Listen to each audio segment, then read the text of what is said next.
जय हिंद, नमस्कार। स्वागत है आपका एक महत्वपूर्ण वीडियो में। 8वें वेतन आयोग में फिटमेंट फैक्टर को लेकर के लेटेस्ट खबर निकल के आ रही है, जिसमें कहा गया है कि 8वें वेतन आयोग सभी के लिए फिटमेंट फैक्टर होगा एक समान।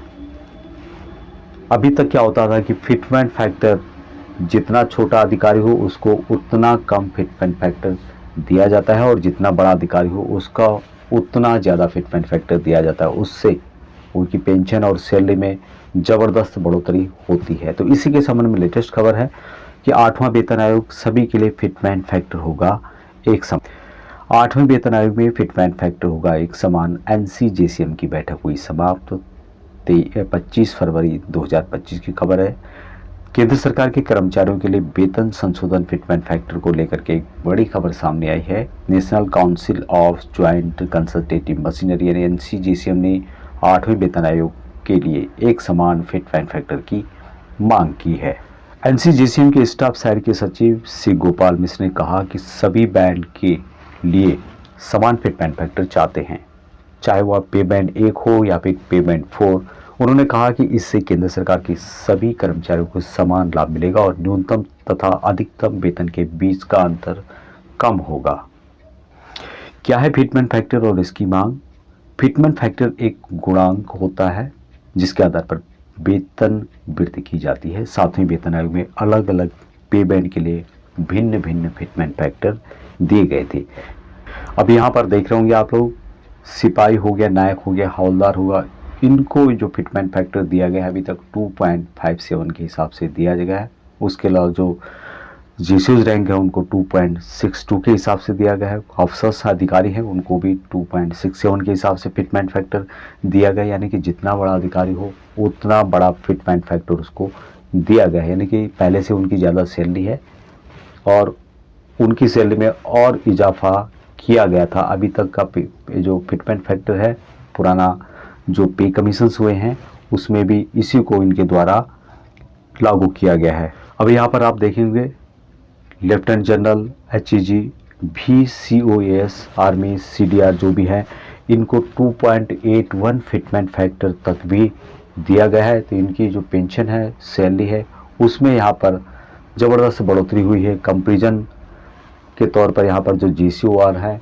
उनको यहाँ पर कम फिटमेंट फैक्टर दिया गया। पे बैंड 1 में 2.57 फिटमेंट फैक्टर दिया गया था, जबकि पे बैंड 2 के अंतर्गत 2.62 फिटमेंट फैक्टर दिया गया था। पे बैंड 3 में 2.67, पे बैंड 4 में 2.72 और जो एपेक्स फेस लेवल है उसमें 2.81 तक फिटमेंट फैक्टर दिया गया था। हालांकि यहाँ पर होना उल्टा चाहिए था कि जितना कम रैंक है उसको ज़्यादा फिटमेंट फैक्टर मिलना चाहिए था, लेकिन क्योंकि सरकार में जो पे कमीशन में बैठते हैं वहाँ अधिकारी वर्ग होते हैं, तो उन्होंने अपनी जो रिक्वायरमेंट थी उसको यहाँ पर पूरा किया और बाकी लोगों का उन्होंने नहीं सोचा, जैसा कि अभी तक चलते आ रहा है।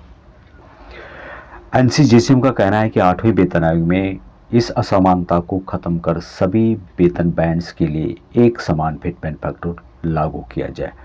एनसीजीसीएम की प्रमुख मांगें क्या क्या थी यहाँ पे? सबसे पहला था कि समान फिटमेंट फैक्टर लागू होना चाहिए, सभी कर्मचारियों को एक समान वेतन गुणांक मिले, जिससे वेतन में जो असमानता है, जो वेरिएशन है, उसको कम किया जा सके।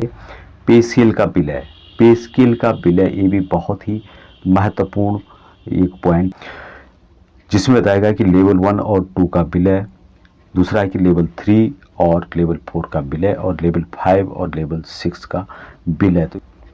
तो लेवल 1 और 2 और 3, 4 जो मिलाने की बात इनके द्वारा की गई है। यहाँ पे आप देख सकते हैं लेवल का डिटेल यहाँ पे दिया गया है। तो लेवल 3 और 4 को यदि मिलाते हैं तो यहाँ पर सिपाही को नायक की सैलरी और पेंशन मिलेगी। उसी तरह से लेवल 4, 5 को मिलाने की बात की गई है तो नायक को हवलदार की यहाँ पर सैलरी और पेंशन मिलेगा। तो इसी तरह से क्रमशः जो यहाँ पर इस तरह से बढ़ता है तो उसमें यहाँ पर पेंशनर्स को और जो भी सैलरी होल्डर्स हैं उनको यहाँ पर फायदा होने वाला। आगे इसमें कहा गया कि MACP यानी मॉडिफाइड एस्यूर्ड कैरियर प्रोग्रेशन सुधार पे स्केल के विलय से वेतन स्थिरता यानी कि पे जो वेरिएशन है उसकी समस्या दूर होगी। नेक्स्ट है कि न्यूनतम और अधिकतम वेतन में असमानता कम होगी। चौथवें वेतन आयोग ने न्यूनतम और अधिकतम वेतन में असमानता कम करने की सिफारिश की थी, लेकिन यह अंतर और बढ़ता गया है। अभी सरकार का यहाँ पर क्या रुख है? सरकार ने 8वें वेतन आयोग के गठन को मंजूरी दे दी है, जिसमें एक चेयरमैन और 2 सदस्य होंगे। यह आयोग अपनी रिपोर्ट तैयार करने से पहले कर्मचारी संगठनों से चर्चा करेगा। एनसीजेसीएम के अनुसार यदि 8वें वेतन आयोग में रैशनलाइजेशन इंडेक्स लागू न किया गया होता तो फिटमेंट फैक्टर 3.00 या फिर 3.68 के बीच में होता।